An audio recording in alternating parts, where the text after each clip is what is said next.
Welcome back to the show, everyone. This is the Capital Compounder Show. I've been really curious to learn more about Adam, and I think we're going to get his name out here now. Adam's the founder and portfolio manager of Greystone Capital Management. Adam, you're based in Westchester, Pennsylvania. Thanks for being on the show today. You're welcome. Thanks for the invite. Really appreciate it. And the reason why I kind of put focus on Westchester is because it's a small population. It's a little borough in Pennsylvania with I think around 20,000 people.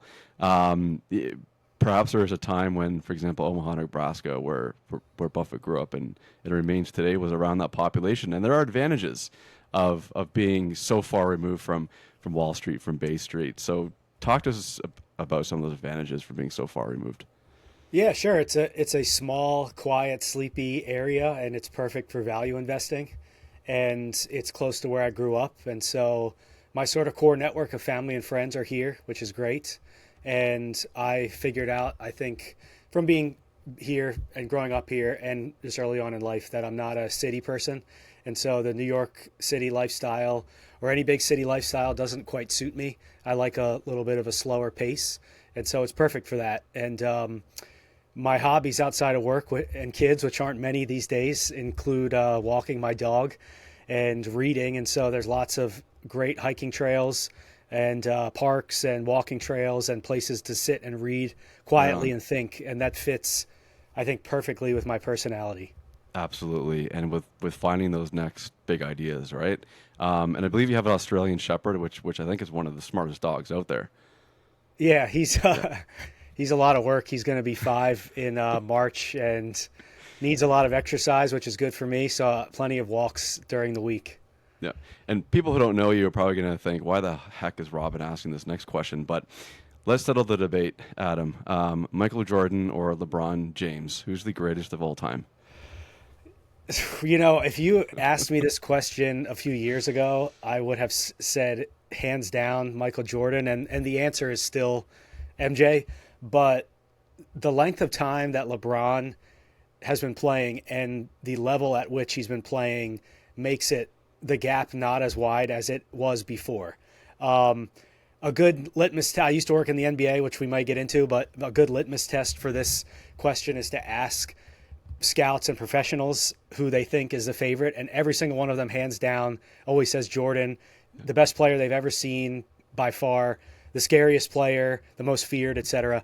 And I agree, but the gap is narrowing because of how late LeBron is, almost 40, and because he's still playing at such a high level, he's made the discussion maybe more interesting than we have time to get into right now. Absolutely, and no breaks playing for MLB, playing baseball, right? So he doesn't have that gap on his resume. Who would come up a close third place, would you say, after Michael and LeBron? Oh wow, that's a great question. Yeah. Yeah, maybe Kareem. I think if you talk about leading scorers or all-time leading scorers and guys who just were incredibly dominant, Yeah. I think you'd have to go with Kareem. And there's a few others that are maybe 4, 5, 6 that would come in close to third, but he's the guy that comes to mind in terms of championships, dominance, scoring titles, and Hall of Fame status. Yeah. And so for viewers wondering why the heck I'm asking this question is because you actually worked in the NBA. You were a basketball analyst, scout, and coordinator. I believe it was for the Spurs, I think it was. The Spurs and then the Houston Rockets. Right on. So tell us more about that career. Sure. Yeah. So I started my career working in sports, and from an investment perspective, have a really non-traditional background. Yeah. And I basically got an opportunity to work with the team from a scouting and basketball operations perspective. So the side of the organization that builds the roster. And I had a hand in everything during the almost 4 years I worked in the NBA with both teams, between scouting, analytical work, draft prep, free agency prep, etc., and was kind of a jack of all trades. And my experience in San Antonio, if you're familiar, they have one of the best organizational cultures in all of sports. For the most part, the people who have been running the team, the people who are running the team decades ago are still running the team today, and that consists of the owner, the general manager and now president, and the head coach, Greg Popovich. And they might be coming to the end of that sort of run fairly soon. But I got a front row seat to basically everything that had made the organization successful. And it provided a really big leg up just in terms of starting my life and career, but also with what I'm doing now. And to put it simply, my role, well, I was the guy who was responsible for finding undervalued talent. And I was trained, the way that I was sort of trained to do that was to take advantage of the many inefficiencies and biases that exist in professional sports. And the Spurs had this amazing way of sort of zigging when everybody else zagged. And they were one of the first teams to start scouting international players in the late 90s before it was popular. And they did a number of other things that I think separated them from the pack in terms of how they were thinking about building an organization. And those principles, they also have a set of principles that they don't waver from. And most of it revolves around long-term thinking, trying to get a little bit better every single day. The organization's motto is pounding the rock, which we can get into, and aligning yourself with the rest of the group in terms of your day-to-day actions should be for the benefit of the organization and not yourself. And I took a lot from, I have shamelessly taken a lot of things from their organization and brought it into my day-to-day work, and also my a lot of the documents that you'll see for Greystone. But having that experience provided an incredible leg up, because I got a sense for what it takes to run a really successful organization. I got a sense for, again, what it looks like to sort of search out inefficiencies. And the biggest takeaway from my time there in terms of how it relates to investing is I spent a lot of time evaluating people, and I interviewed and was around hundreds of players during my years in basketball. I basically got a front row seat to, psychology and how that plays into evaluating talents. And there were all kinds of interesting things that I took from that period as well, just in terms of trying to separate like quality talent and people from the rest, I think. And that obviously plays a big role in what I do with evaluating management teams. And it, on the surface, if you look at a career in sports versus an investment manager, you might not think that there are any similarities or that the two disciplines don't overlap. But as mentioned, there are an incredible amount of parallels. And I think that experience is one of the big differentiators for what I'm doing today, and really helped set the stage for a lot of the work that I'm doing surrounding evaluating companies and management teams. That's just great. Yeah, that skill set is just so fitting to what you do now. You're scouting for small cap value and micro cap value, basically, and obviously it's just so important, so crucial to be talking with these management teams when we're dealing with smaller companies. But how along the way during your basketball career did you catch the investing bug? How did that happen? Yeah, it's I don't know how interesting of a story it is, but towards the end of my time in basketball, I was trying to figure out, I was kind of in between basketball jobs after my contract in Houston was up, and I didn't have a great experience with the team and was trying to figure out kind of my next steps. And I was recommended a book from a mentor and friend at the time that had to do with investing. And I guess to take a step back, my dad had a long career in corporate real estate, and my uncles had done some investing just on the residential side. And so I kind of got some exposure to that kind of stuff growing up, and just the idea of owning an asset that produced cash flow or just something that appreciated in value was very interesting to me. And I studied the business of sports, and obviously layered in sort of the owning a franchise experience with that, and did a bunch of case studies on that sort of thing. But I didn't really have a tangible way to express it. And I was recommended a book, again, when trying to figure out what my next step was. And it was one of the most highly rated investment books on Amazon at the time. It was called Rule 1 Investing. It was written by a former hedge fund manager, a guy named Phil Town. Yep. And you probably know him. I've heard the same. Yeah, and he has a podcast. He teaches courses actually on investing. I went to one maybe about 11, 12 years ago. He hosted in Atlanta, I believe, near where he lives. And he teaches basically Buffett's principles. And rule number 1, the title is centered around Buffett's rule number 1 of don't lose money, and rule number 2, don't forget rule number 1. And I read that book, and as I said before, about not having a tangible way to sort of express anything I wanted to do in finance or investing. That was it after that. I read that book, the light bulb went off, and that's when sort of the snowball started. And as you can imagine, with my experience and background, when I initially set out to get my foot in the door in the industry, there weren't too many people keen on hiring somebody who, had just scouted basketball talent. And I basically spent a lot of time meeting with fund managers and advisors and wealth managers and just trying to figure out where I could best make an impact. And I took a job to sort of pay the bills and stock some money aside in lending. So I spent 4 years or so in commercial real estate lending. As a senior analyst, I worked for a couple different big banks. So I got some formal credit training there, which was also very helpful.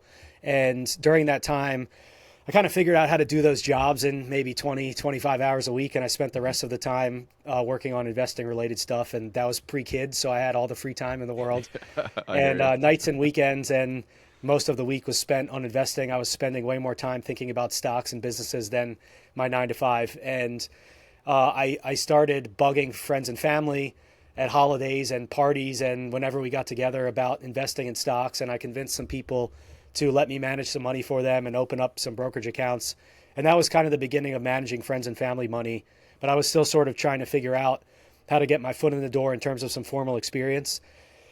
I'm not a great employee, and I have a severe need for independence and autonomy. And so I always knew I wanted to end up on my own. And that was sort of the path I was going down. And I think reading about that book, Rule Number One, led me to Buffett, obviously, which led me to all the other greats and people who have shared their wisdom over the years. And after discovering those guys, I thought, well, this is exactly what I want to do and how I want to sort of structure my life. And I thought, well, the best way to do that or to get people to sort of trust me or give me money at some point is to go to business school. So I got into Johns Hopkins and was just about to go through their MBA program. And then I got some, outside of friends and family, I started getting some strangers or people who I didn't have a previous connection with asking me if I would manage some capital for them because they had written something I wrote or they were following a blog that I had written for a few years.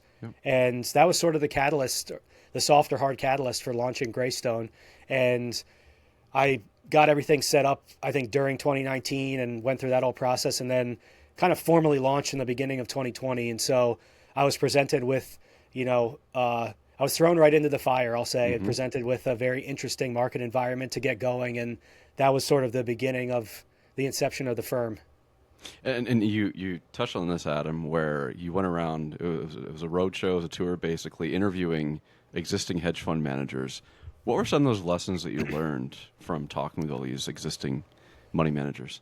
Yeah, they weren't good, unfortunately. And so it's interesting because I spent a lot of time at lunches and having coffee and on the phone, et cetera, and was trying, when I get into something, I try to just gather as much information about it as I can up front and see if that will help me, if I can, get some context surrounding what I'm doing.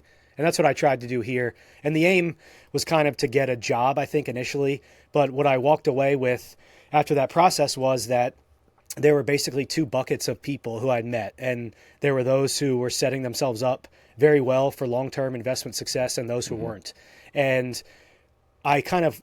Greystone was crafted on the back of sort of a handcrafted playbook where I took everything about the industry that I was learning and hearing that I didn't like, and I said, well, I'm going to do the opposite. And obviously very familiar with the math of compounding and everything that Buffett has ever written. And I thought, well, if I'm going to set myself up to build a successful investment firm and to put compounding at the forefront of everything else, then what I have to do are the following things. And those high level, those sort of things are invest in a differentiated way. So off the beaten path, small companies as obviously a great place to look for opportunities, align capital with my partners, which encourages obviously long-term thinking. And I'm managing the capital as if it's my own because it is.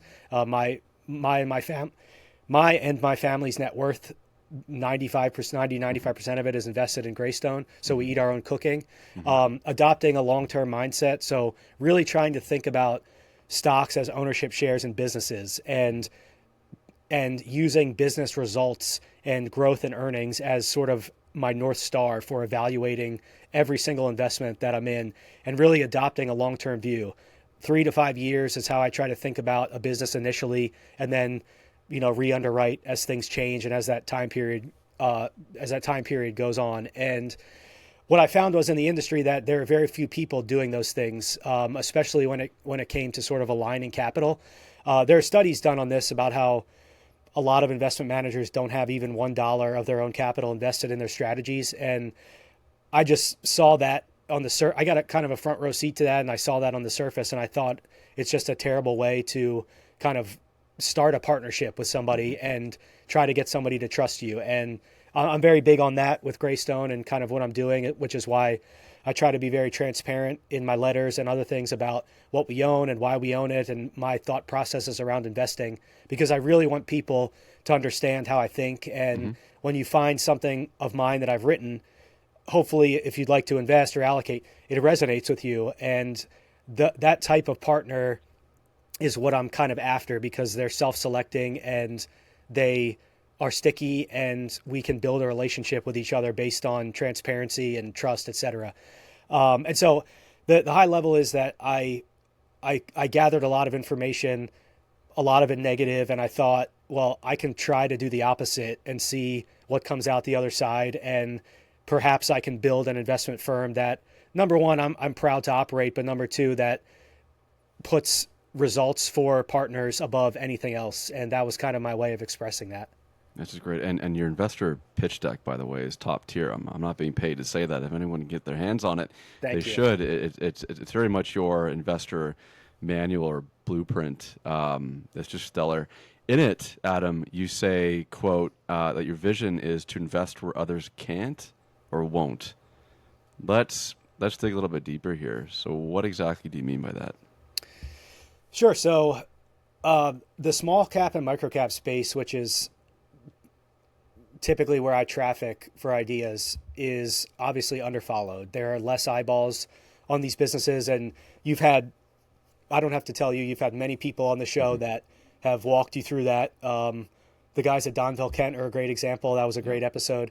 And when I started investing, based on what I read from some of the investment greats and just kind of analyzing their strategies and looking at some case studies, it became very obvious to me that there are advantages to be had by investing in small companies. And since I started the firm, I think those advantages are widening. We're at a very interesting time in markets right now in terms of the current environment, where the majority of capital is invested in either passive investment vehicles and or quantitative based strategies. And there's a very small percentage of the market that is actively managed strategies, especially even smaller percent of those are in smaller companies. And so very regularly, I can find really good opportunities that are underfollowed with limited or no analyst coverage, that are trading at very cheap multiples, but have really great core businesses wrapped around them. And it's simply a function of kind of where capital can flow and where the eyeballs are. And microcaps are great because they come with this sort of embedded discount for those reasons.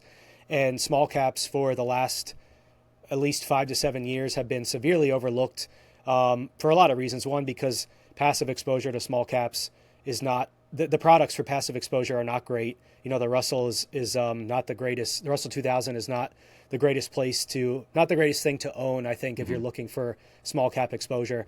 And there's a misconception, I think, that, or let me back up. So there can be a misconception that the types of companies in small cap and micro cap are lower quality than large cap. I would say that's largely true, but my job, as it was in basketball, is to find the sort of undervalued talent, if you will, and the mispriced assets. And what I'm looking for are the quality businesses among that group. And so I think it's a very interesting time, because since I launched the firm, there has been a lot of hate in terms of the sentiment towards small caps and small companies in general. There's been a lot of really interesting and potentially negative macro-related events that have happened over the last 5 years, whether it's COVID, interest rates, the further proliferance of large caps, and we have an election, obviously, which could change some things in terms of the market environment.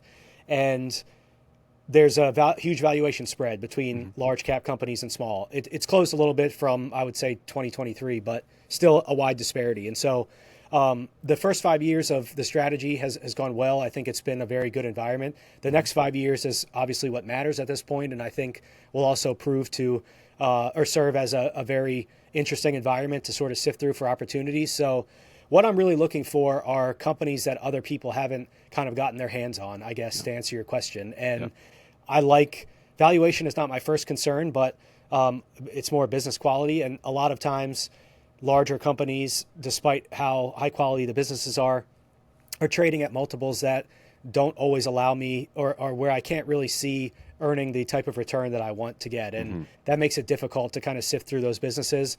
It's not impossible, but it's very hard to find a company that everyone thinks is amazing, and I do as well, but I think it's maybe a little bit more amazing than everybody else, and that's how I'm going to get paid. And so in the small company space, you have no such problems and can regularly find good businesses with cheap valuations run by really smart people, and that's kind of what I'm looking for. I think it just happens to be outside of the purview of what maybe where most people are spending their time. There is a nuance, though, and it's a very important nuance. While you're hunting in the micro and small cap space under, let's say, $2 billion in market cap, it's not necessarily hunting for those, hyper growth companies paying high multiples. For example, among your holdings is Leon's Furniture, based in Canada. And so, you wouldn't share that same overlap with other, growth small cap funds, people that I've interviewed. So walk us through that and walk us how that makes you so different, right? Yeah.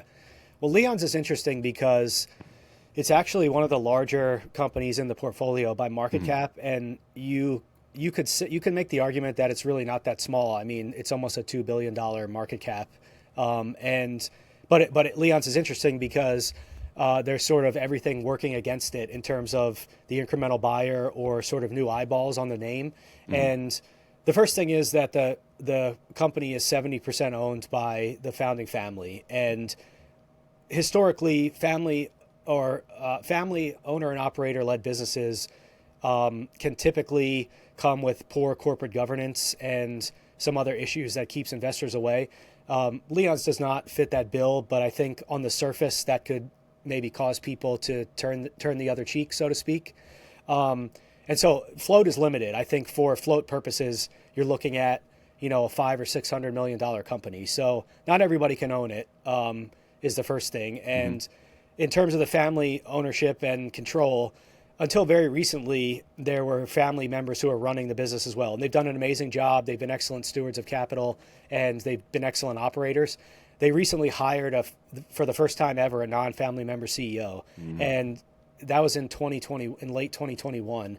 And they have started doing a lot more investor communication as well. Whereas prior to 2021 or 2022, they didn't do anything. So the story wasn't really being told.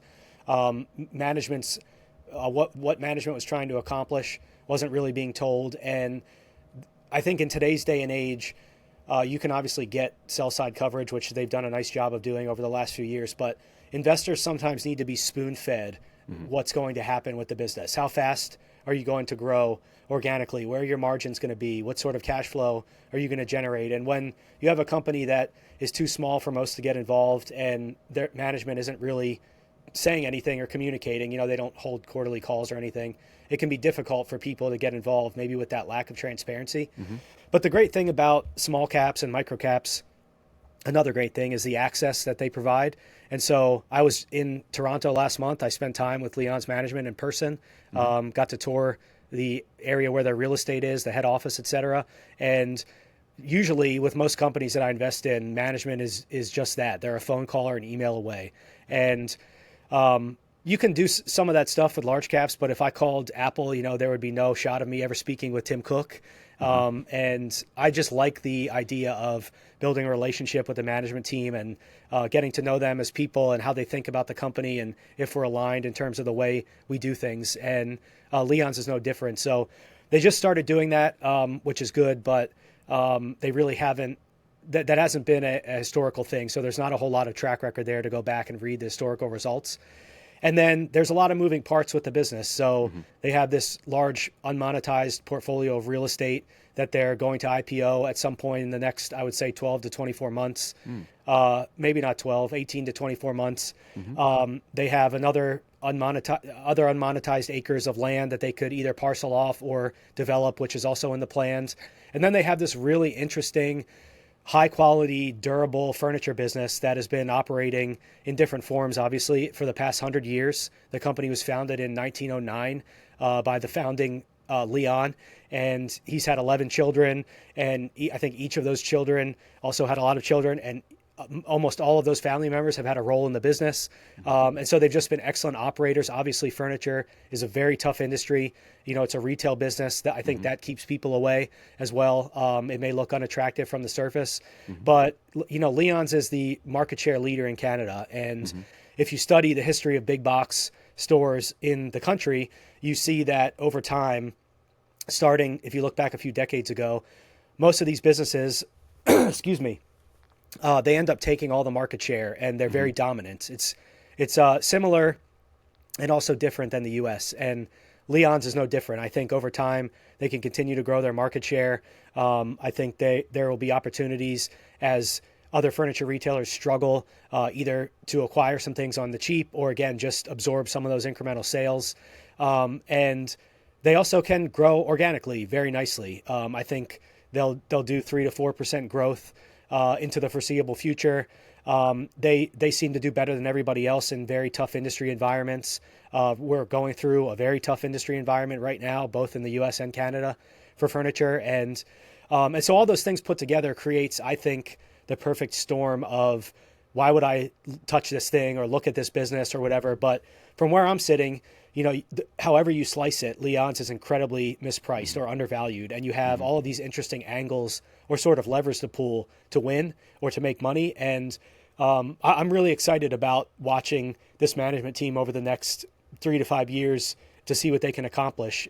But if you were to look at Leon's, despite it being a big company, to me, it definitely represents an off the beaten path investment or something that maybe is a little bit less popular than other things you're seeing out there. Absolutely. Yeah, the investors I talked to have just largely ignored Leon's. It's a household name in Canada. I purchased maybe half of my furniture from there over my lifetime.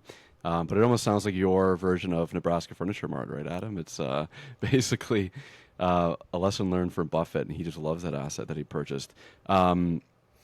Share buybacks. You've been pounding the table, I think, since you got back from that visit. That would be immediately accretive, right? And it would be a great value for shareholders to start buying back shares.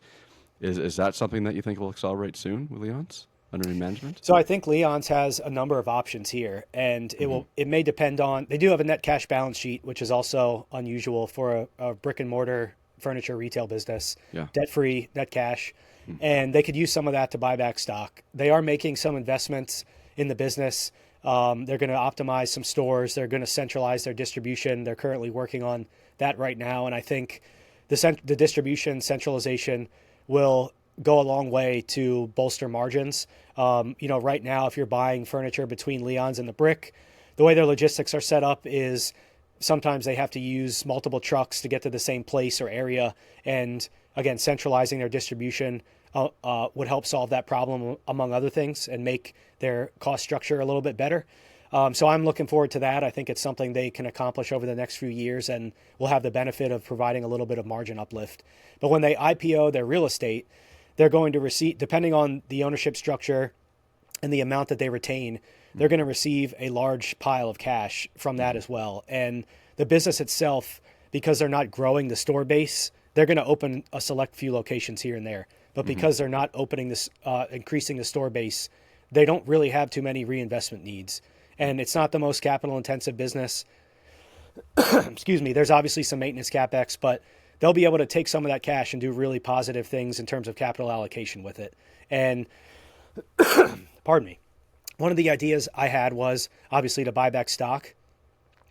They hadn't done this historically, but in 2022, they repurchased 10% of shares outstanding in one quarter. And I thought sometimes those capital allocation moves like that really cause my ears to perk up, because I see something like that and I'm going, oh, these guys really understand when their stock price is disconnected from its intrinsic value. And I still think they believe that. And I think they're going to maybe holding some cash as a way to weather the storm here because of the environment we're in. But there's an opportunity for them to do something very similar, whether they use a little bit of debt to do so or whether they use they self-fund it. I think it would be very accretive. And there are all these different there are lots of case studies for businesses that have used steady share buyback programs to really accelerate their earnings growth. And it sounds like you read something I wrote on that recently, which I just provided a couple case studies. AutoZone is probably the best example of a share cannibal, a company that is in a low growth, non-sexy industry that used excess cash to repurchase something like 90% of their shares over the last couple of decades. And the stock has done something like 21 or 22% per year for 20 years. It's just been an incredible run. And there's Murphy's USA, which is a convenience store operator, has done something very similar. Their share count has halved in the last decade, and the stock has returned something like 23% per year. And there are other examples, but Leon's could do the same thing. They could integrate a share buyback program on top of all the other operating things that they're doing over the next 5 to 10 years, and it would have a material effect on earnings per share or free cash flow per share. And so one of the things I like to do is sort of be like a suggestivist to management teams. And just if I'm ever seeing something on the capital markets side of things, they're focused on operating the business. If I'm ever seeing something that maybe I could be helpful, where I could be helpful to them or provide some ideas about how to best think about creating value, then I try to do that. I certainly don't pretend to know more than them or pretend that I could operate the furniture business better than they could. But sometimes the capital market stuff is just as important, or can really add to the returns. I think provide some juice to the returns. And so I sent that to the management team. I let them know kind of how I'm thinking, and there's been a dialogue surrounding that, which has been nice. And I try to do that with all of my companies if necessary. And yeah, for Leon's, I think the really interesting part will be when they IPO the real estate, and they'll get a chunk of net cash, and I think they could use that to either pay a very high special dividend or do something on the share buyback front. So it remains to be seen, but they could also incorporate something just on a yearly basis systematically. Yeah. So this is a perfect segue coming up. But before that, I think if they just invest a little bit more in their e-commerce platform, to get to the level a little bit closer to a Wayfair, for example, I think that might be a game changer for them too. But to your point about meeting with management teams and providing recommendations, you make mention as well that you want to create value, not extract it. Do you find yourself slowly becoming more of a quote activist investor? Is that the game plan? Is that the mission? No, certainly not. Okay. You're not going to read too many. Greystone Capital issues a letter to the board of such and such company. As I mentioned, it's more style. Yeah. Yeah, right. It's more of a suggestivist approach. Now, there have been times, of course, when if the firm was a bit bigger, I would have loved to exercise some power in certain situations. But I think I'll address more of that down the road. And or what I'll say is I think those situations corresponded with maybe lower business quality. And so where I really try to focus is I want to invest alongside killers and people who really go after the opportunity set, both operationally and in terms of capital allocation, where my sort of input is not necessary. And oftentimes it isn't. But I do like to be helpful if I can and kind of open up eyes to, again, different ways to where a company can sort of add value on top of what they're already doing operationally. And so if an opportunity presents itself, I'll sort of step in and make myself known, or again, just make some suggestions, or try to start a running dialogue surrounding something I'm seeing that's interesting. And that's part of building a relationship with the management team where hopefully we can do it together. And it's not viewed as like, we're doing this, but you'd rather us do this. It's more like together we're aligned because we all have skin in the game, and together I'd like to see the best possible results. And so it's all in the aim of, it's fighting for the, my investors, obviously, and the best outcome for them, but it's all in the aim of kind of working cooperatively and trying to come up with the best possible ways to create value. Yeah, absolutely. In that same pitch deck, you say that you're a one-person investment committee. You're the analyst, you're the portfolio manager. you're a one-man team. What are the pros and cons there? And I think mostly there's benefits to that model. I am a firm believer that investment decisions should be made independently. Now, that doesn't mean that, and so I don't like to outsource my thinking. And I really like to have control over the analysis and the portfolio management decisions. And I think the two things are connected. I think being a one-man shop results in a structure where I can get to know our businesses very, very well. And the aim there is to be able to develop the conviction in them, to hold them through good times and bad. And so there's not one investment I've made for Greystone that hasn't been very volatile, or where the stock hasn't gone up and down, or the company hasn't run into some kind of hiccup. And understanding a business very well and getting to know a management team helps work through those periods. And so I like that part of the process. In analyzing companies, studying businesses, that's also my core competency and the thing I like doing the most. And so I spend a lot of my day is structured to be able to read and do research. And most of my time is spent on the portfolio management activities and researching new ideas. And again, that results in a structure where I can get to know the companies at a very deep level. And that's what I like to do. The rest of the time is spent on, things like this and other marketing stuff and administrative duties and that sort of thing. But the bulk of the time is spent doing the thing that I really enjoy, which is kind of why I started doing this in the first place when I figured that out. But having said that, it doesn't mean that I have to operate in a vacuum. So I've developed a pretty large network of investors that I talk to regularly over the last couple of years. And I use that network a lot to sort of red team ideas. I pass things along to people all the time and ask if they can, rip this company apart, or can you tell me what I'm missing here, or where my blind spots are. And I get a lot of valuable feedback from that.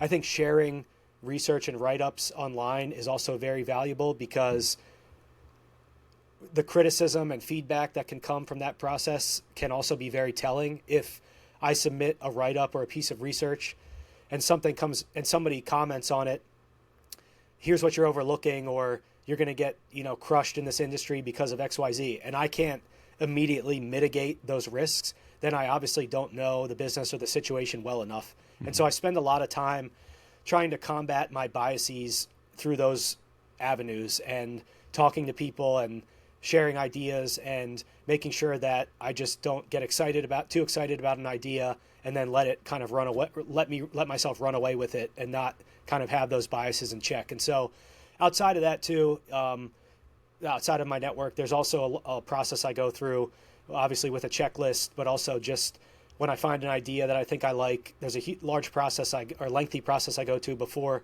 purchasing any investment, whether it's doing pre-mortems, going through a very extensive checklist, working through a scorecard that I have, shoring up any holes in the thesis. And if I get that far, obviously something is probably a good candidate for portfolio inclusion. But anything in the portfolio now, I think, has been subject to those sort of rigorous tests, and a lot of it has involved other people. So even though they might not directly work for me or with me, other people are a very valuable part of the process. And look, I'm always trying to tweak what I'm doing. I think the structure works the way it does for now. I think I'll continue to make investment decisions independently, even if there was somebody working for me. But, we all have to evolve as investors, and as the business grows and scales, I may have to evolve as well. And I could bring somebody on the investment side. I'm certainly not against that. And there are times when I'm researching things that I come across a number of ideas that I can't get through as quickly as I want to, and I can sense the sort of bottleneck in that process. And so having somebody to help me would, I think, be very valuable. And so we'll see what happens, as time goes on. But for now, the structure has worked well, and I like just, again, having control over the investment process. How can people subscribe to your newsletter that you write? I believe it's free, right? Say again, I'm sorry. How can people subscribe to your newsletter? I believe it's free. How do people do it? Is, yeah. So you can, on the website, greystonevalue.com, yeah. If you go to the letters page, you can join the distribution list, and you'll get everything that comes from Greystone, every communication that's Greystone related. And then I also write on a Substack called Pound the Rock Investing. And if you go to the Substack, you can also subscribe there. And anything that's not sort of Greystone focused, maybe more general writings or research, is also posted on the blog. And so that's free as well for now. There's too many paid Substacks out there. Yeah, I agree. Your philosophy, Adam, is to run a very, very concentrated portfolio. Has that evolved over time? Was that your strategy at the onset? Has that worked out for you over the 5 years? It was my strategy at the onset. I would say more than anything, the type of company has been the biggest evolution as opposed to the number. And starting with the number, there's all kinds of reasons why I believe concentration can lead to outperformance. And based on the amount of work that I'm doing on these businesses, when I find a really good idea that checks my boxes, which I believe is rare, I like to size it in a way that will have maximum portfolio benefit. And obviously that can work against me on the downside. So I have to have pretty strict risk management parameters and things that I'm looking for just on a quarterly basis to make sure the thesis is intact. Basically, always looking for disconfirming evidence. But the number of companies in a vacuum is, I think, very closely related to my bandwidth. So obviously being a one-man shop, spending most of my time on the investment work, I have found historically that when I get above 12 companies, it becomes very difficult for me to keep up with them in the way that I like and to kind of monitor the theses and look for disconfirming evidence.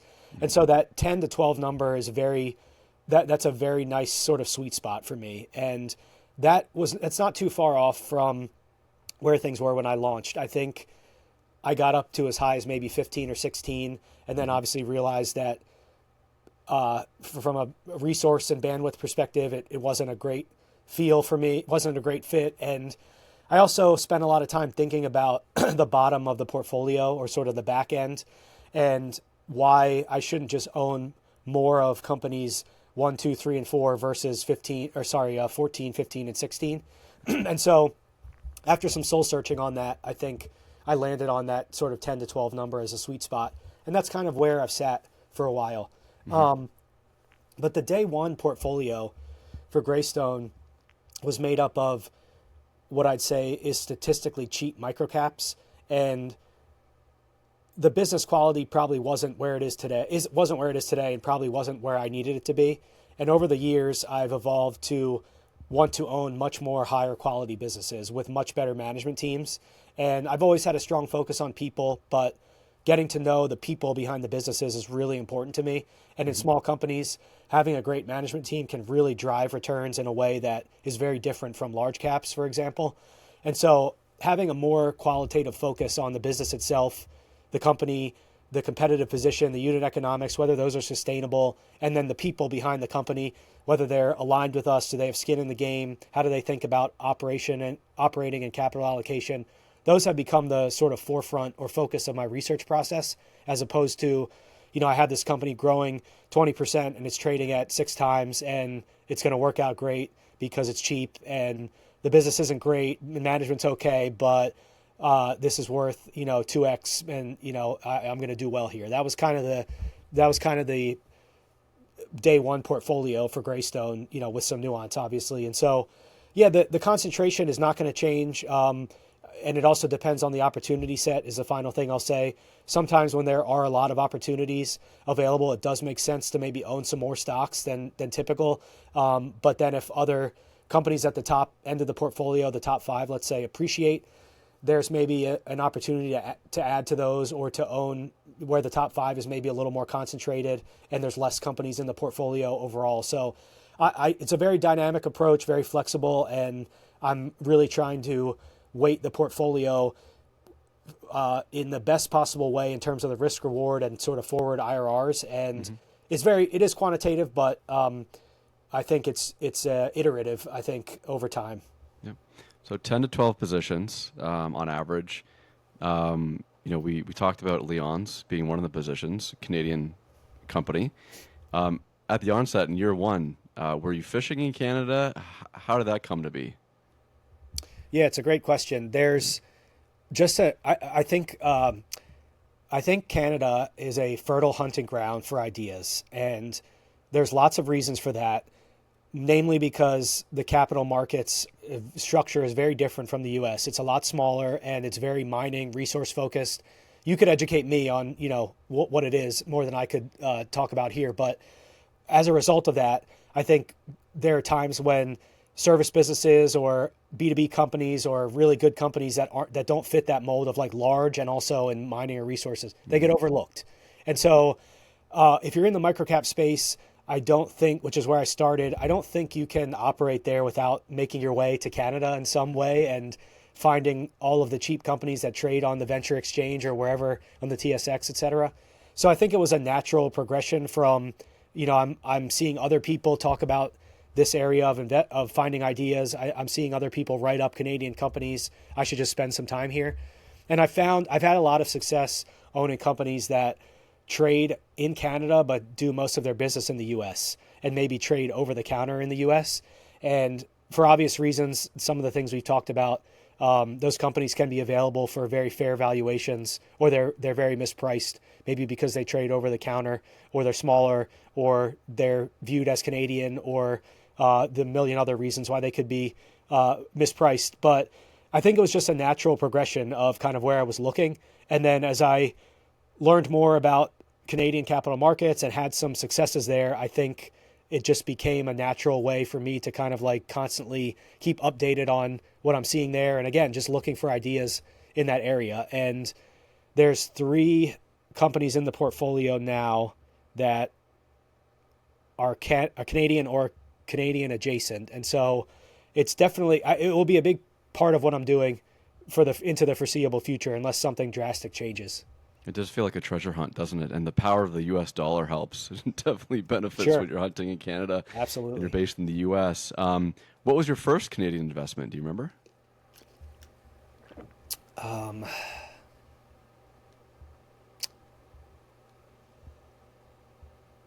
I think I might have to go back in the books and look at that one and look it up. You've written about TerraVest, and I know you're one of the first to write about TerraVest. Yeah, and you're I'm buying around $8 per share. Yeah, don't remind me, please.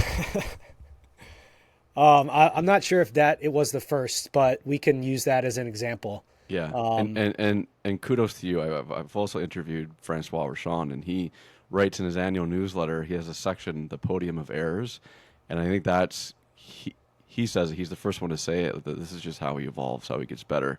And it's not really an error, but you did make money for clients, for investors, and at $8 a share, who's even looking at it at $8 a share? You're way ahead of the curve. So can you tell us more about TerraVest and what excited you early on? Sure. I can remember the market cap when I started looking at it, but there's an investor who is very well known for owning TerraVest. His name is Guy Gottfried, and I forget the name of his business. I apologize, but he did a presentation. He spoke at Ivy, I believe. They invite him up every year. He's done a few of these presentations, and I think this was maybe 2019 or 2020. I can't remember. And he did a presentation on it, and I think it was 25 or 30 pages long. He outlined the thesis that is still in place today, except at a fraction of the valuation and a fraction of the size of the business too, because they hadn't done all the things they've done in the last few years. And it just was very intriguing. I sometimes will read something like that or listen to a presentation and the light bulb kind of goes off. And as I started to do some more work on it, I just kind of came to the same conclusion he did, I believed. And that was maybe the first, I guess, inching towards quality business, quality management, and more so management, because the business is actually not the greatest business in the world, but they're just so good. And the opportunity for M&A is so good that it's worked out incredibly well. But what I really liked about it is that it was small, it was underfollowed, it was very cheap. They generated a ton of cash flow, and there was a management team that had a very good track record of deploying that cash flow. And that was very unique to me looking at a company of that size. And if you, I guess, projected out what they could accomplish over the next 5 to 10 years and how they were incentivized to do so, you could arrive at an assumption that the business would be much larger in the future. And so all of that intrigued me a lot. And it took a while to get around the industry, obviously oil and gas adjacent, and the quality of the business isn't great. Although, they've done some things. They pulled some levers to make it a little bit less cyclical than you'd think it would be. But it was really just the management team, the track record, and the valuation. And I thought this was an example of being able to invest in the next constellation at a very attractive valuation on a very small company. And obviously vertical market software is a lot better business than, manufacturing transport tanks for oil and gas. But my point stands about the management team. And I was very intrigued just analyzing their track record, looking at the past deals they've done, spending some time with them. And then the thing that got me over the edge was actually the fact that they rarely talk to investors. And I'm partial to management teams that put their head down and run the business and don't really focus on the capital market stuff, because I still believe, although I may be in the minority these days, that share price movements follow growth in earnings per share, free cash flow per share. And it was very obvious that if they just continued to do what they were doing, free cash flow per share was going to go up, and a lot relative to the market cap. And so that was a very good timing for sure, but very sort of interesting, I guess, easy hurdle to step over, an interesting situation at the time. Yeah, TerraVest is not promotional at all. Did you ever try contacting Dustin Ha, though, the CEO of TerraVest, during that time? Yeah, we spent some time together and talked a few times. And I realized very quickly how little I knew about the business and the industry compared to him. And they were nice enough to give me some time back then. But yeah, we did spend some time together, and that a couple of those conversations were the type where I got off the phone and just thought I would really like to invest alongside these guys and have them as partners. Mm-hmm. And what stood out about Dustin, where you thought he's an exceptional capital allocator, and it's not an ideal business, but he's really going to make it work? Like, what were the qualities in Dustin? Yeah, his acumen, number one. He was very knowledgeable about everything about the business and the industry. He displayed, I think, an incredible amount of skill in terms of capital allocation for a young person that is not, I think, typical. The way he was thinking about growing the business, again, in line with not really communicating with investors or focusing on quarterly results, stood out to me in a big way.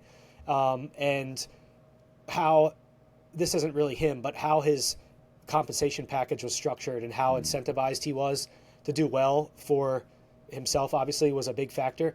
But the interesting thing on most of our calls was that he spent a lot of time just talking about paying back the people that gave him this opportunity to be in that position. And so, he's a young person.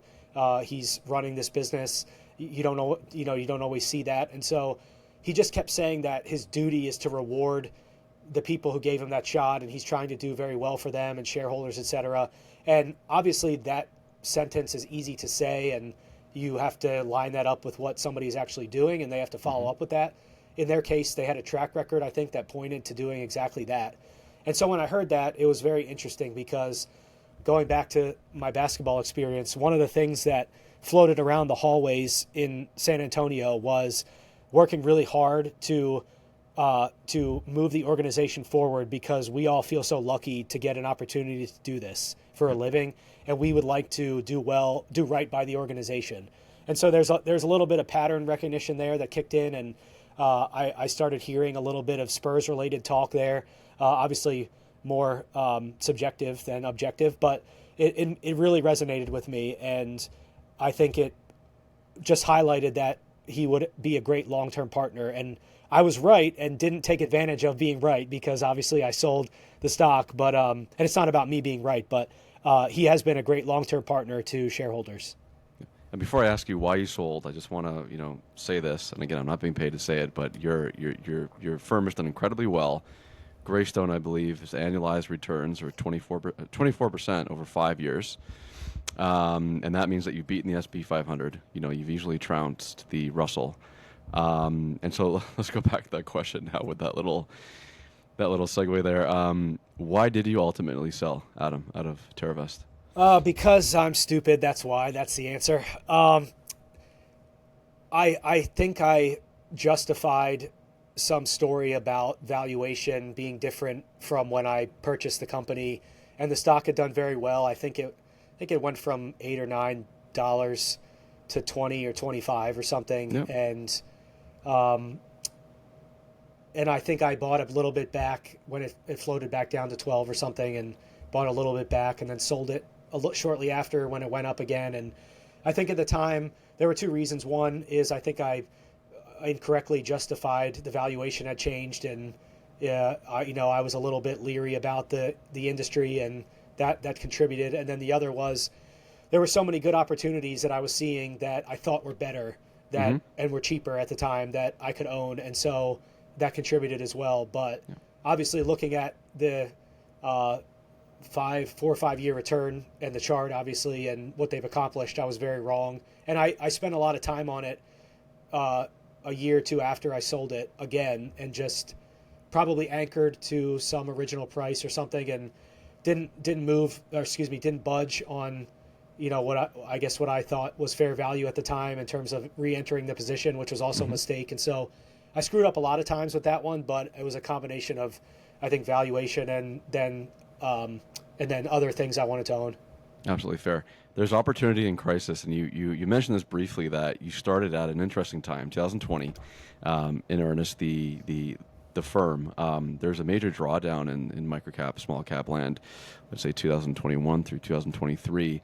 But there must have been so many opportunities that you're finding at that time. Can you walk us through like what you were finding, what you invested in, and what you committed capital to during that time? Yeah.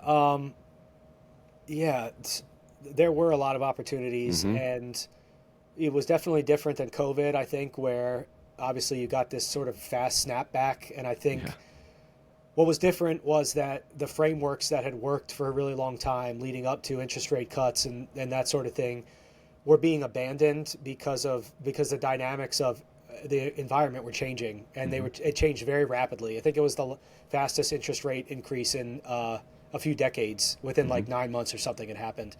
And obviously that creates opportunities, if you're looking at how valuations change, and especially among technology companies. But I found a lot of opportunities just in kind of like older businesses with long histories that maybe were viewed as overly cyclical, and there were some business model changes that opened up the opportunity to buy them at cheap prices. And my sort of the high level, what I'm looking for at a high level is quality business, or good or great business, great management, fair valuation. And it's even better. That's even better if I can find a business in transition or some corporate event that's maybe masking the quality of the business or the earnings power. And Limbach Holdings is a good example. And that's a building system solutions business. They partner with building owners to service buildings, plumbing, HVAC, and electrical, to give a short description. And when I first came across, I'd been following the company for years, and it was uninvestable under the former CEO for a number of reasons. He spent a lot of time focusing on their lower margin construction business because it bolstered the top line. He did multiple unfavorable capital raises when I didn't think they needed to do it. And there were a number of other things that within construction too, there are hiccups all the time, and he didn't manage the expectations there very well. And so they constantly ran into delays and cost overruns, and the business was kind of a mess under his leadership. But there was something very attractive about one of their other segments, which was a segment called Owner Direct, where they partner with building owners to service a building. And that segment is much better than construction because it's less cyclical, it's more recurring revenue, the margins are higher, and Limbach can kind of build a brand through ODR versus their construction business, which is low margin, super competitive. You're subject to being outbid by somebody. Again, you fall prey to all the issues that happen in construction, cost overruns, delays. It's just a worse area to be when you're dealing with a business owner, or a building owner. But anyway, long story short, Limbach was undergoing a transition both on the management side, where the CEO stepped down and they promoted the COO, a guy named Mike McCann, who has done an excellent job. And Mike's first priority, and what they had said, was they were going to now emphasize and focus on their ODR segment.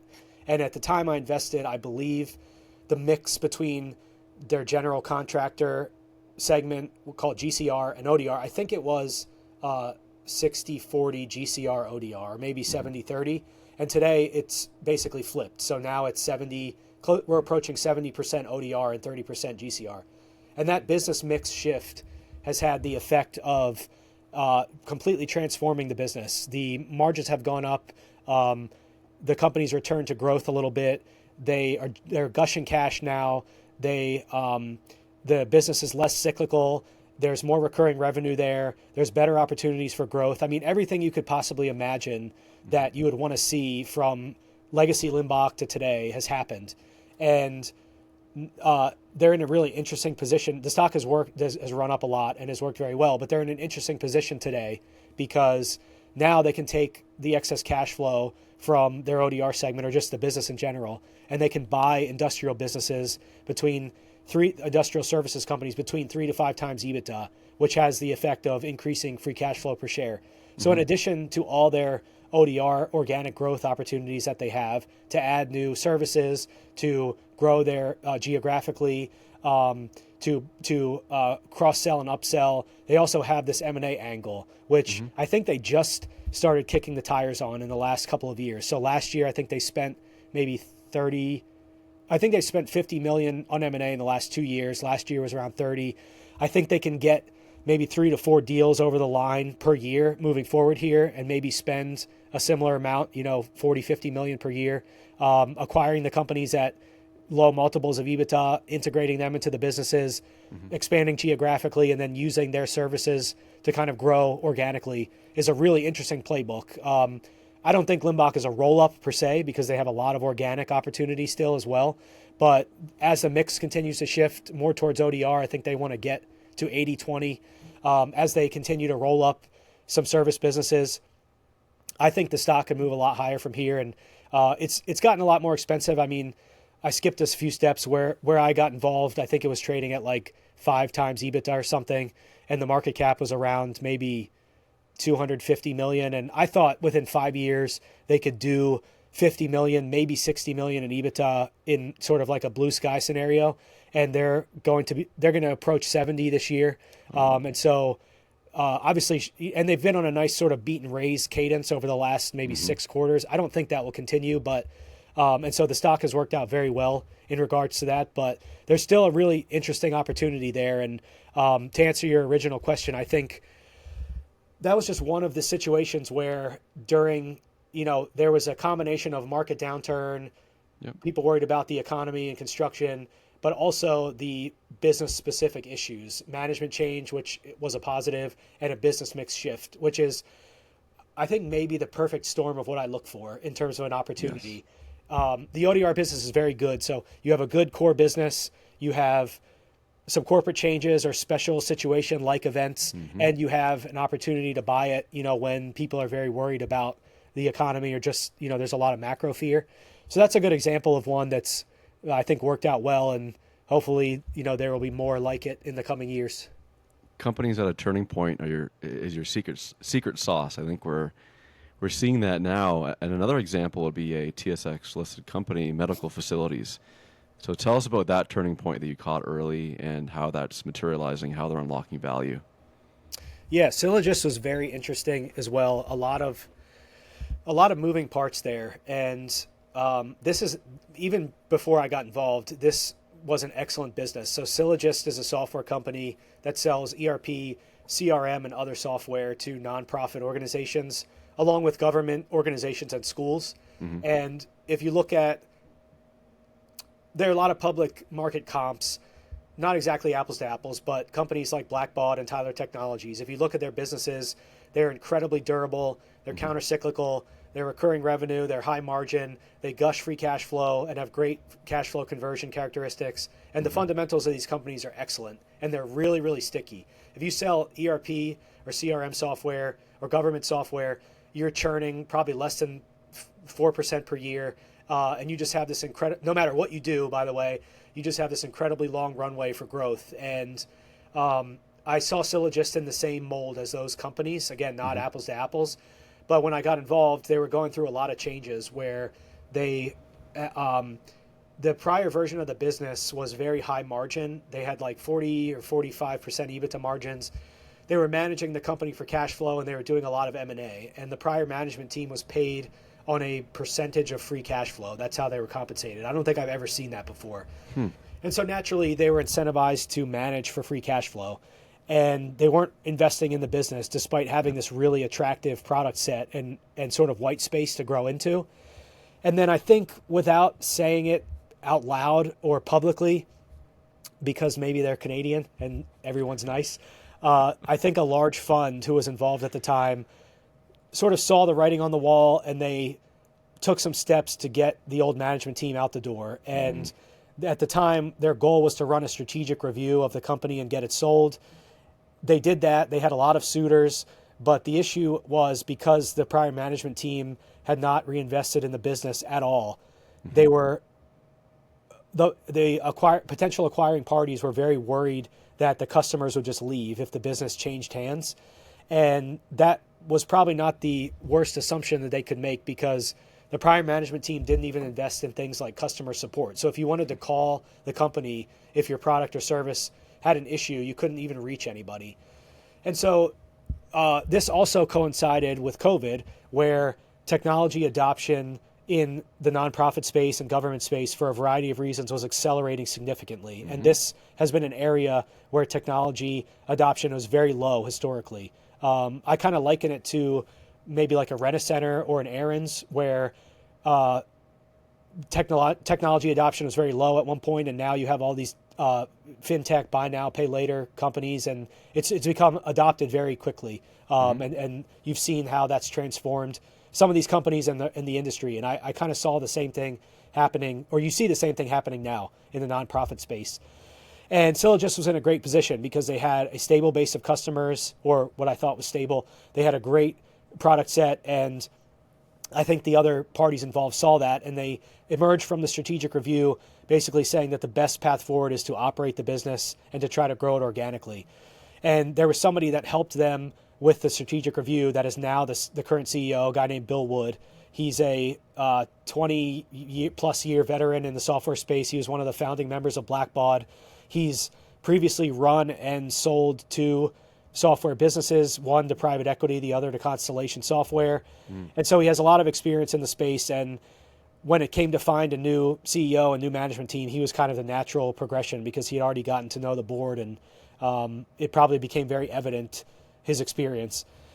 And so you had obviously what was happening from a macro standpoint. Small cap technology companies in Canada were just getting crushed.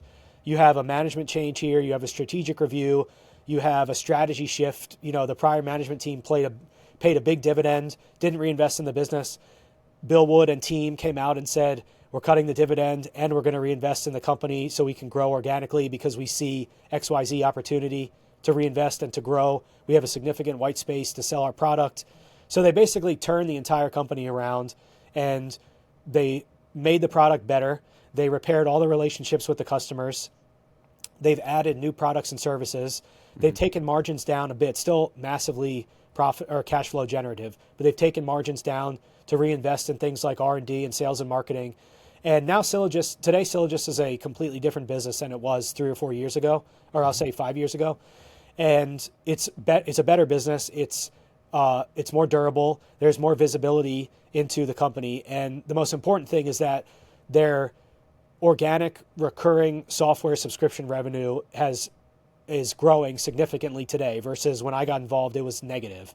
And the thesis at the time was that as long as that takes place, it will have the effect of boosting margins significantly and cash flow.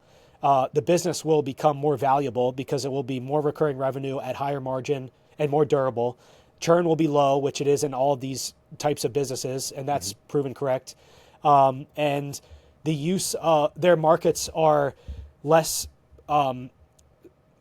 Their markets are very susceptible to channel partner sales. So somebody that doesn't work for Sylogist going out and basically pitching the product for them instead of them using their own in-house sales team.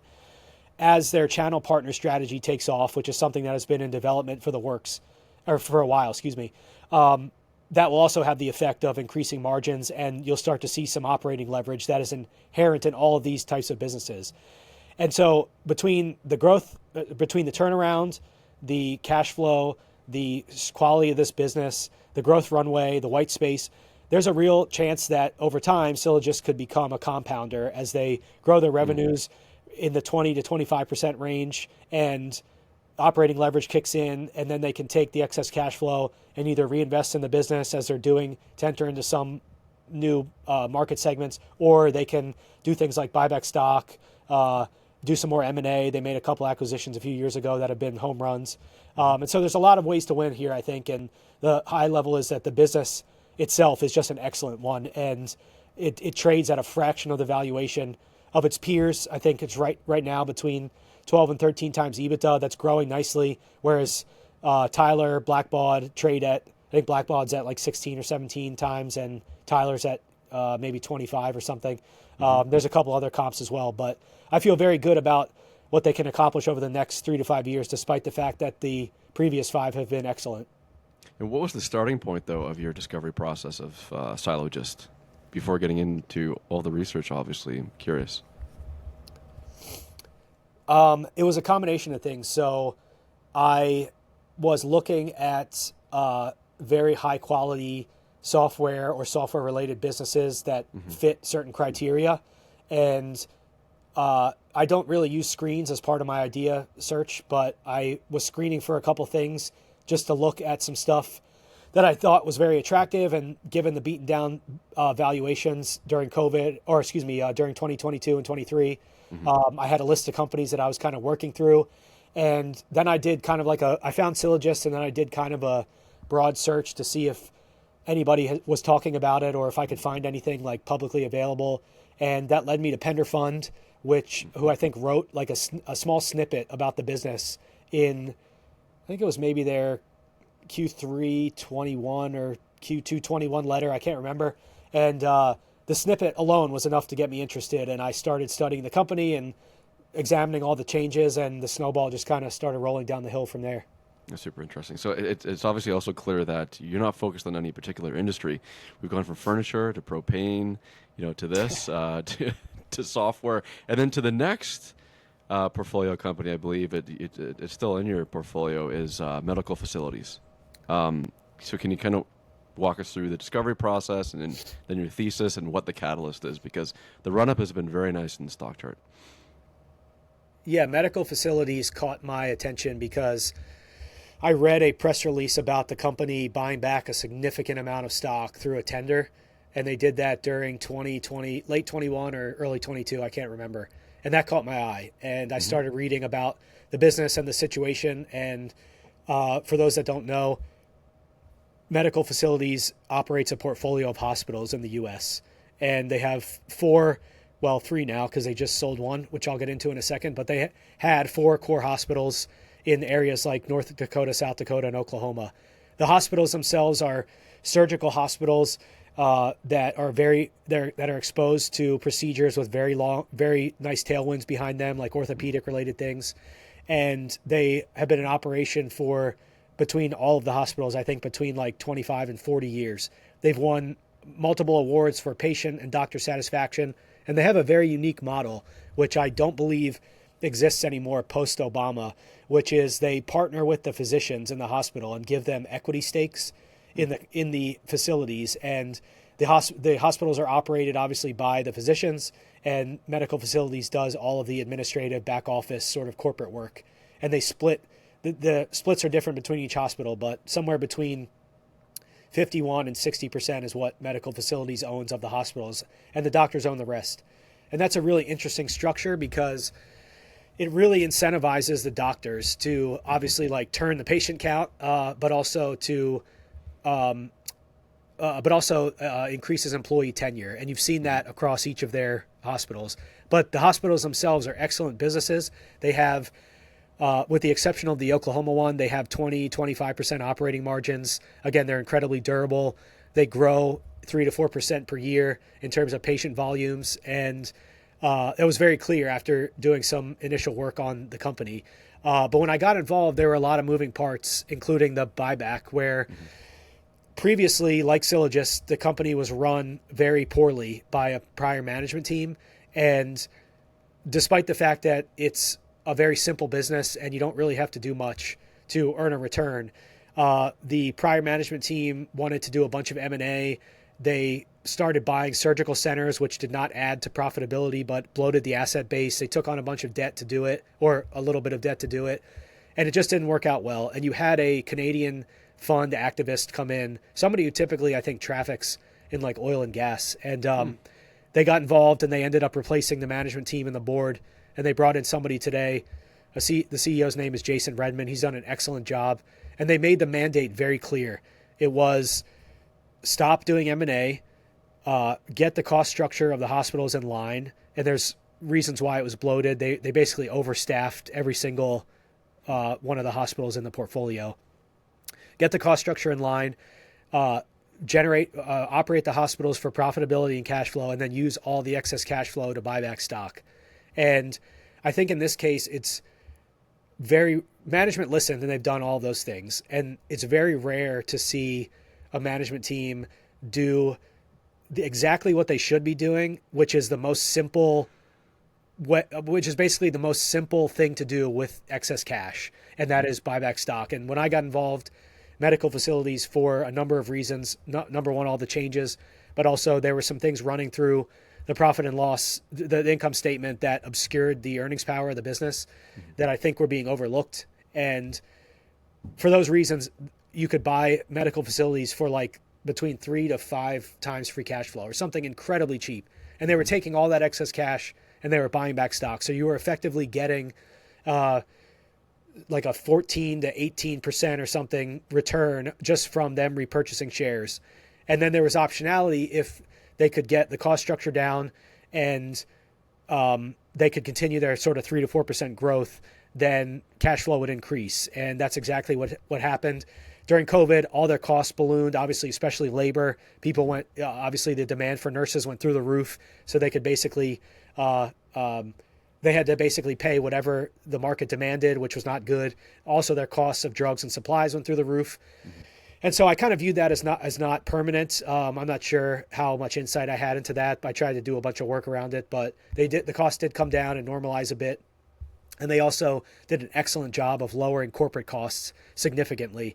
And so cash flow went up a lot. And again, they've taken all of that cash flow and they've repurchased, I believe, 50% of the stock, 50% of shares outstanding in the past 2 or 2.5 years. Mm-hmm. And there's currently, I think included in that, it's currently a tender out, which expires very soon, for about 30% of the business, because they sold one of the hospitals in the portfolio. And mm-hmm. that was sort of the thesis, which is they're going to operate these hospitals profitably. Costs are going to come down. They'll take all the excess cash flow and they'll repurchase shares with it. And then over time, one of two things will happen. They will either cannibalize themselves, or they will one by one sell off each of these assets and take the proceeds from those and distribute them to shareholders, or continue to buy back stock. And so far, they've sold, of their 4 core hospitals, they've sold one for a very fair price. I think it was like 9 or 9.5 times operating income. And they're taking all that excess cash and they're going to try to buy back stock via tender. And so moving forward, they can do this. They can repeat that playbook over and over again and just continue to buy back stock. And I think the stock has done well over the last, I think it's 12 or 15 months, but I think there's still significant upside here. And I kind of laid out some net asset value math in a blog post I did, and I think it's some letters as well, but mm-hmm. I'm very excited about the next 12 months as well. And there could be a buyer that comes along for the rest of the portfolio as well, like in a consolidated way, or again, they can continue to sell off the assets. But I'm very optimistic about the next 12 to 18 months. There's lots of optionality, and it's definitely reflecting in the stock price. As you said, it's been an outperformer. You've written, Adam, that on average 1 to 2 new investment ideas is what you generate per quarter. And managing a very concentrated portfolio, how do you think about opportunity cost? When do you sell and why do you sell to replace an old idea with a new one? Sure. So I would say I would give you the typical reasons for a sale: valuation, the thesis is broken, there's disconfirming evidence, or management does something stupid out of the blue. Those are probably the primary reasons. As long as disconfirming evidence is not coming in, I tend to hold stocks for a long period of time, even through periods of volatility or high valuation. And I've leaned a lot more into owning the things that I know well and have owned for a while than trying to replace them with new ideas.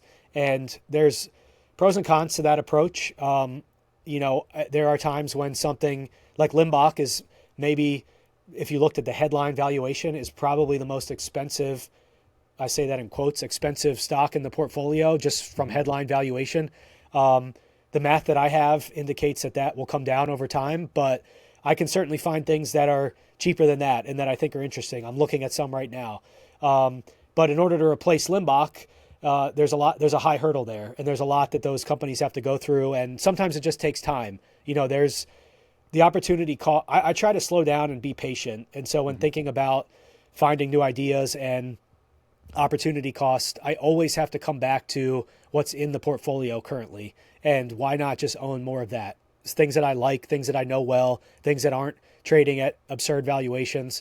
That's usually a good place to start when looking at a new idea. But having said that, I research things all the time, and I do a lot of work on things I don't own, and I put them on the watch list. And if volatility rears its head during the year, those companies could find their way into the portfolio. And so as long as a company, whether it's in the portfolio or not, is hitting on my criteria and where I think I can earn the type of return I'm looking for, which is typically a 3-year double or 25, 26% per year over that time frame, it either makes for a good candidate for the portfolio or something I want to continue to hold. But that exercise is also dynamic, but it is based on it's also based on risk reward and forward IRR.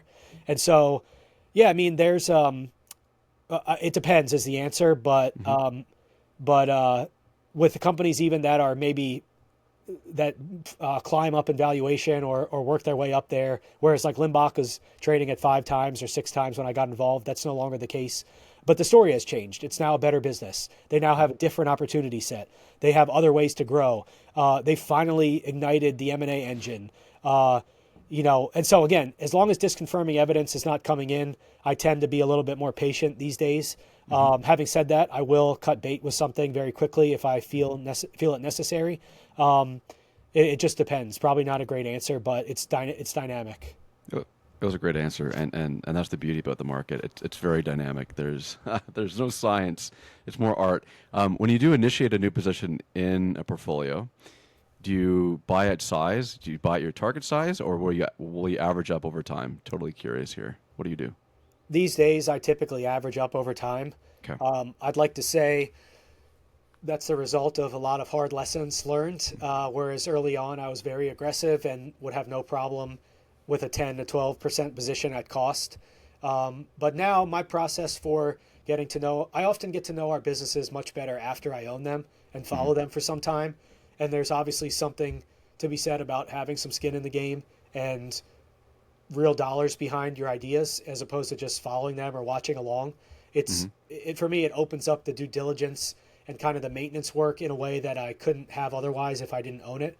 But if something's in the portfolio, it's obviously made it through the rigorous research process and checked all my boxes, but I tend to now be a little more patient. And I know oftentimes, like with a company like Sylogist, Limbach as well, medical facilities, because earnings power might not be apparent immediately, or because a company might be going through some changes, I am almost guaranteed the opportunity to buy the stock at a lower price than what I paid.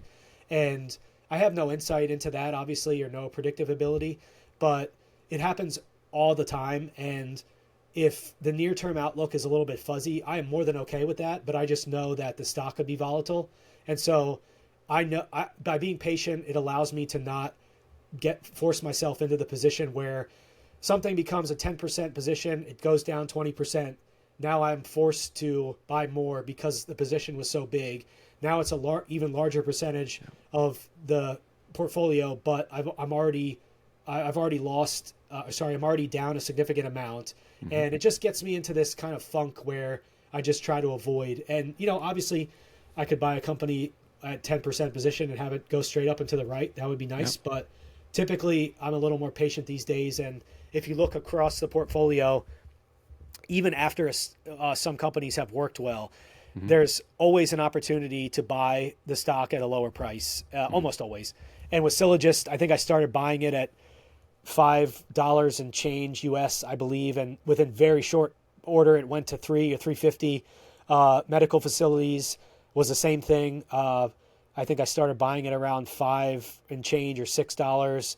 I think at some point it went down to $4 and change. And there's another, a number of other examples there where just by being patient, it allowed me to add to the position in a much more meaningful way.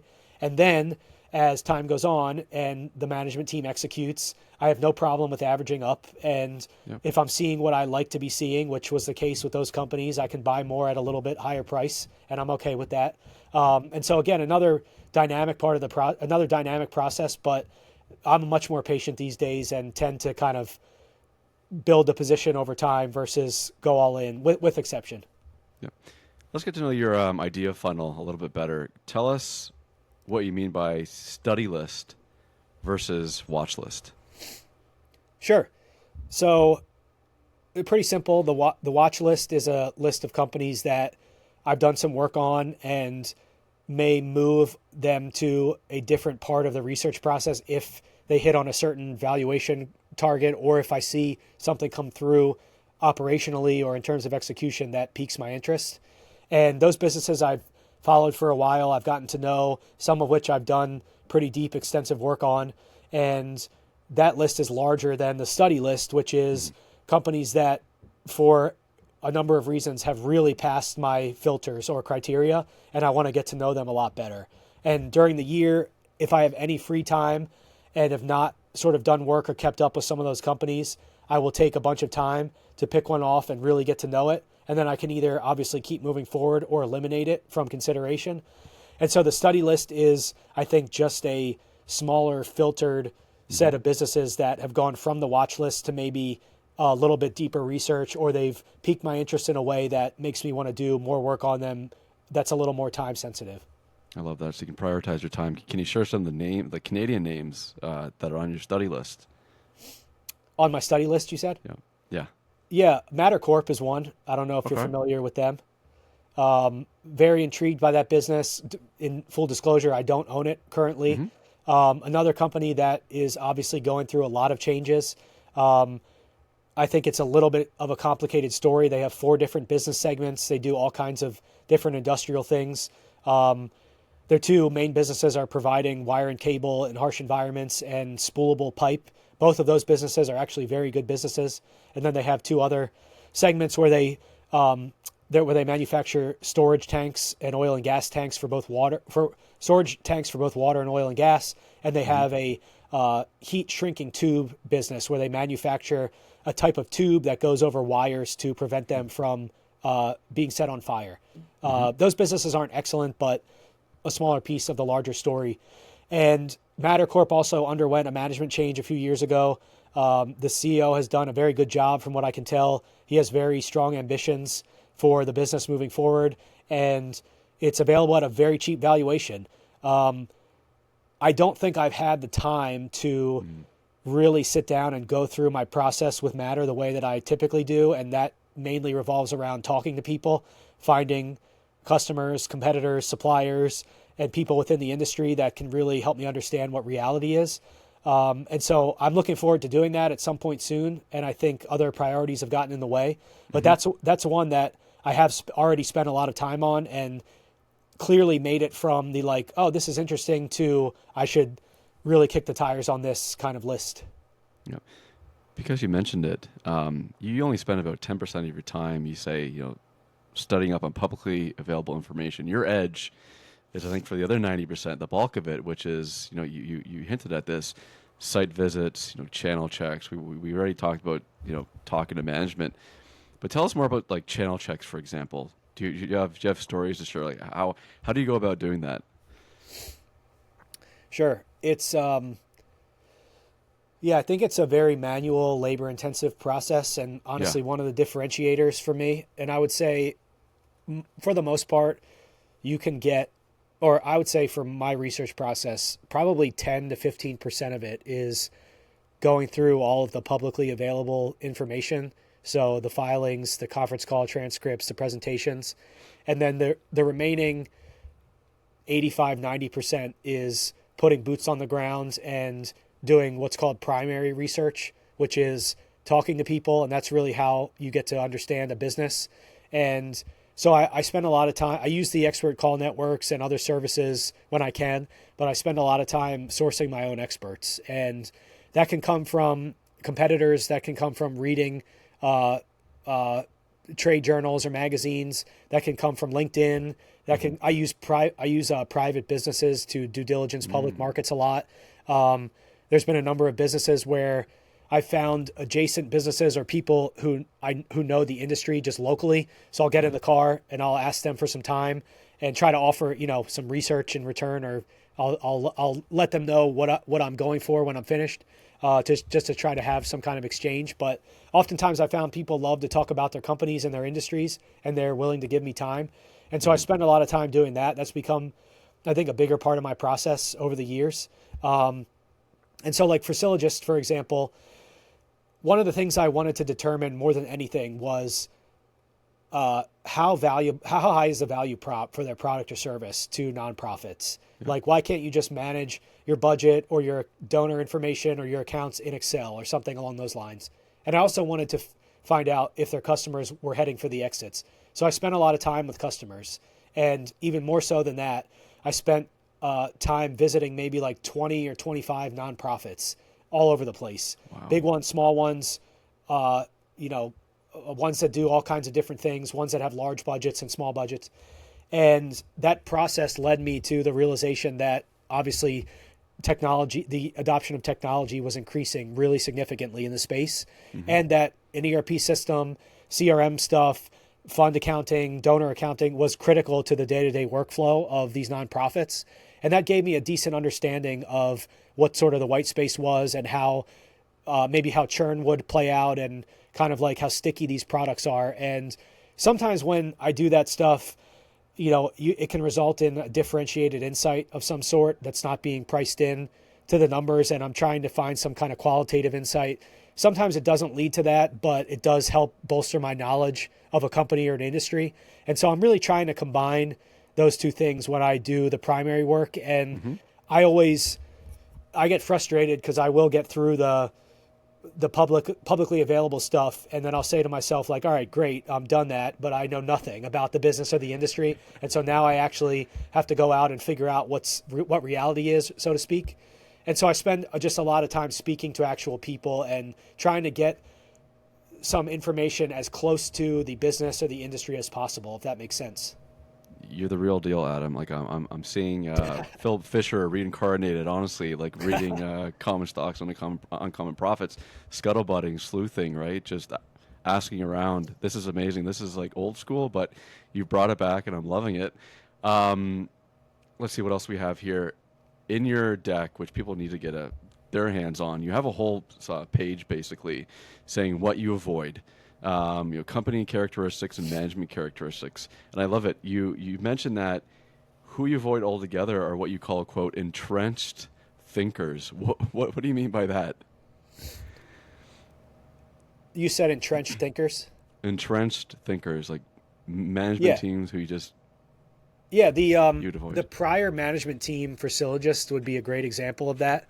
Somebody who is so stuck in their role and so entrenched in their position that they will not or cannot get out of their own way to do something for the benefit of shareholders or for the benefit of the business.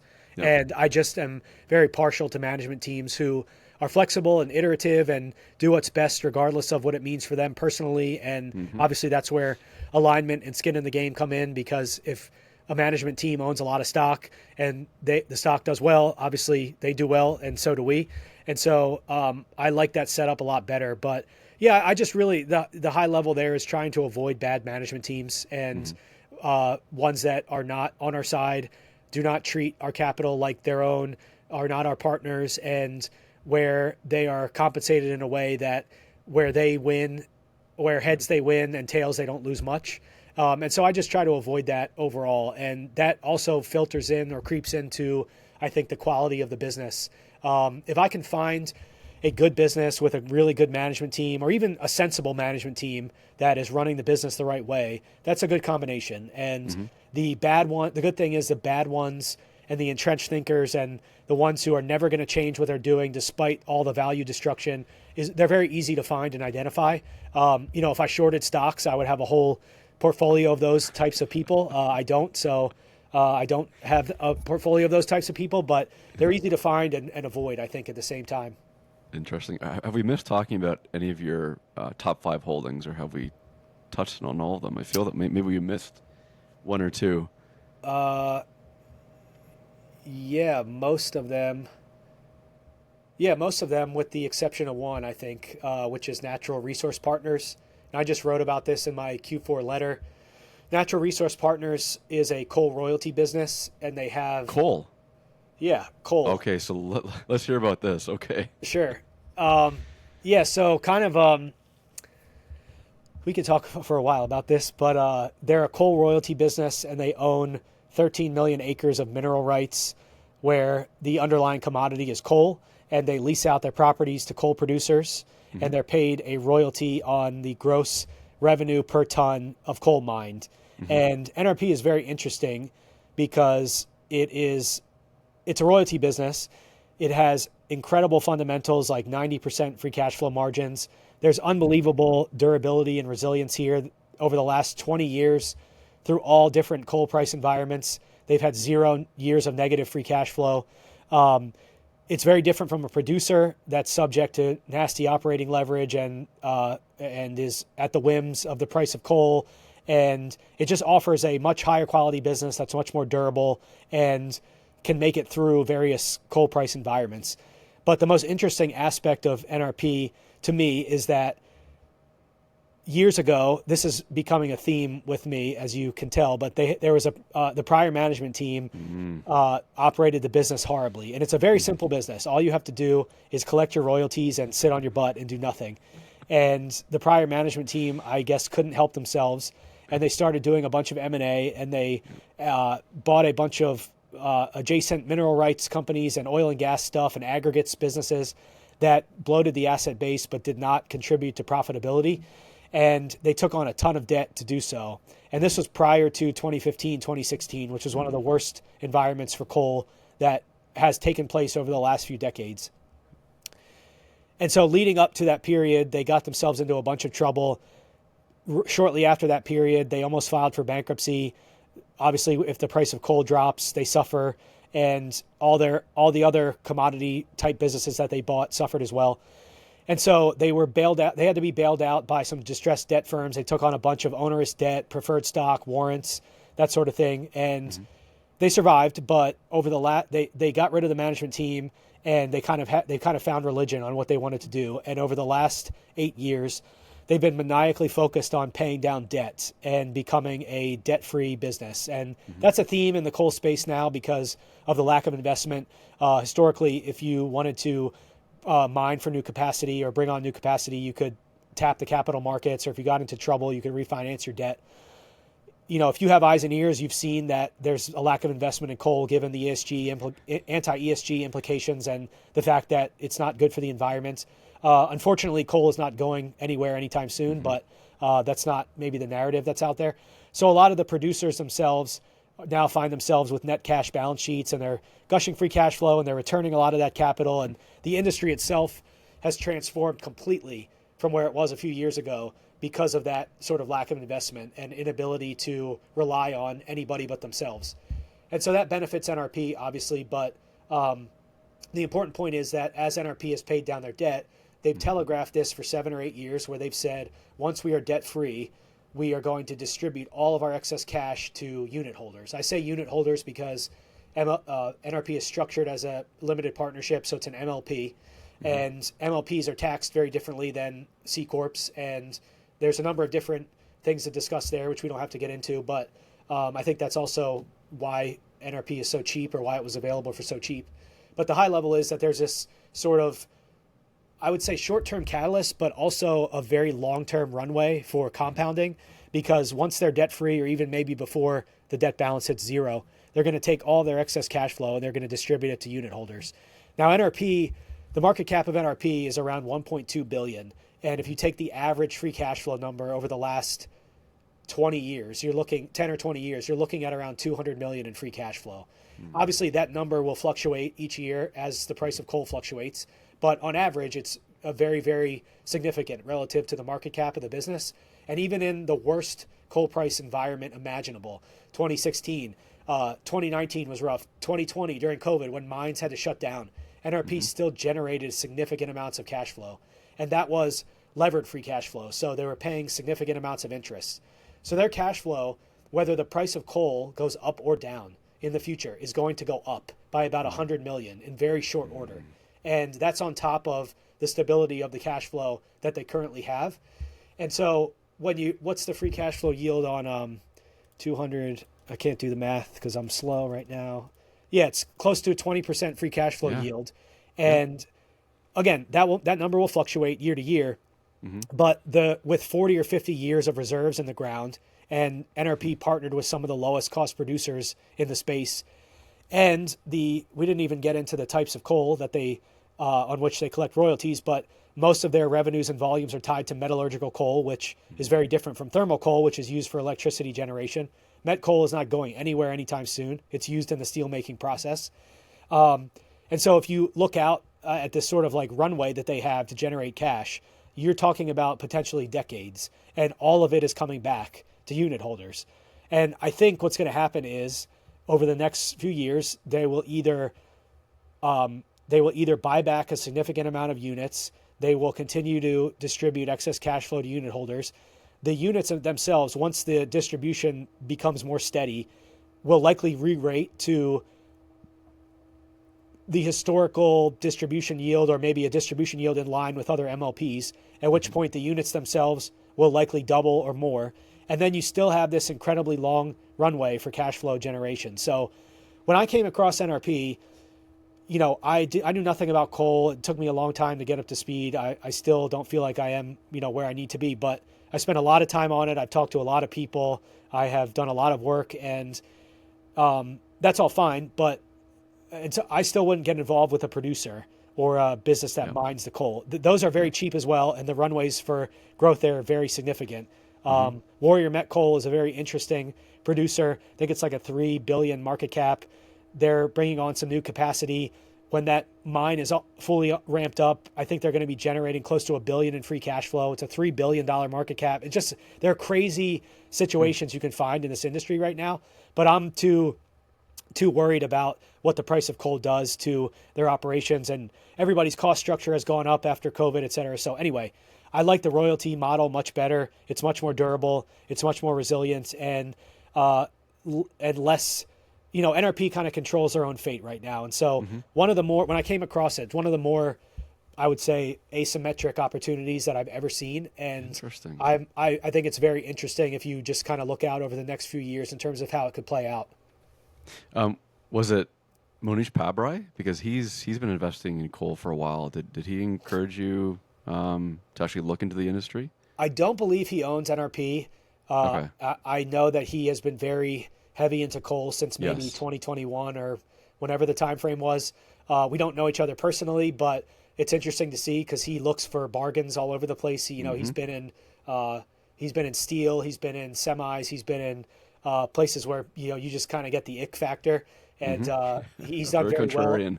Well. Maybe not now. I don't know, but I think he's done very well owning some of those businesses, and he likes the producers. I'm kind of going the other way, but he's somebody who I've just kind of followed from a distance and think it's interesting what he's doing. It's an interesting overlap. Was this a screen? Was this like a free cash flow yield screen that you ran, and you just happened upon this coal royalty company?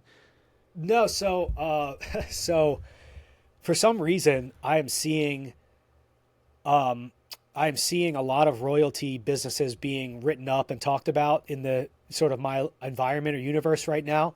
And I started studying the business model and just looking for examples of these companies. And I found a couple I thought were attractive that were tied to commodities I didn't really like or have any kind of expertise in. And I just did like a filter for other royalty companies, and obviously TPL, Texas Pacific Land, has been a huge winner for a lot of people. I do not own that. I've never owned that. And I don't think NRP will follow in that path, just to be clear, but that's been a huge winner. And so sometimes you can find these companies that trade very cheaply just on like a price per acre basis or relative to the royalties that they kick off. And so it was just through a search of that nature. And then after I found it, I read. So I always like to see if anyone's talking about it or kind of what the narrative is out there. And I read something that John Huber of Sabre Capital, Base Hit Investing, wrote about, and it just kind of piqued my interest. He has an excellent write-up. I think it's from last year or 2023 or something, but he has an excellent write-up on NRP. It's behind a paywall, but he did an excellent job of breaking down the situation. And I just started to look at it, and then I read his write-up, and that kind of got me to kick the tires on it. Interesting. Last question. This has been a really fun conversation, but sure. You mentioned the number one rule as being, the book that basically inspired you to get into the world of investing. But what other books would you recommend to viewers to read? Are you talking investment related? Investment related, yeah. You got to read all the greats, I think, is table stakes. So everything that Phil Fisher has written, Peter Lynch, every book on Buffett, everything that Charlie Munger has put in print, please read that. Joel Greenblatt. Yes. And then if you get through all those books, you will, without a doubt, come across all of the other adjacent books that everybody else has written. There's some guys from Fidelity. There's a whole collection of stuff that Joel Greenblatt wrote a book called The Little Book That Beats the Market. There's a whole series of investing books under that same publishing umbrella, that the names of which are escaping me right now. If you want some valuation stuff in there, Aswath Damodaran, I hope I'm pronouncing that right, from NYU. Everything that he writes is excellent. So if you start with that collection, I think that's I would recommend that for anyone who's kind of looking to get into books that they haven't read, but study all the greats and read everything that they've written. Those are awesome books. I've honestly read all of them. You also tweeted, though, if you look outside of the investment world, that probably your favorite book of all time, you said. I think it was about divers searching for old World War II artifacts, I believe. Yes, Shadow Divers. Yeah, Excellent. So what's that all about exactly? It is the story of a group of divers, two specifically, who find a wrecked World War II German U-boat submarine off the coast of New Jersey. And it's about everything that they go through to unearth the identity of this U-boat and the stories behind it and themselves. And it is so unbelievably written, and reads like a movie, and I'm like gushing over this now. I can't recommend that book enough. It was so good. I can't believe that I discovered it when I was 36 years old instead of earlier. Has it been adapted into a movie, or are there plans to? Because that's a really interesting story. I Googled it, and that would be amazing. And I think I saw something about maybe potentially, but nothing concrete. That's got to happen. If you haven't read it, I would highly recommend it because it is outstanding. It's awesome. This has been a lot of fun, Adam. Thanks again. Yeah, I think if people want to reach out to you, to get a hold of that manual, like your pitch deck, I think they should. It's a really good read. But have a good one. I wish you the best success for 2025. Thank you so much, and thank you for the invite and all of your thoughtful questions. I really appreciate it. Of course. Talk soon. Thank you.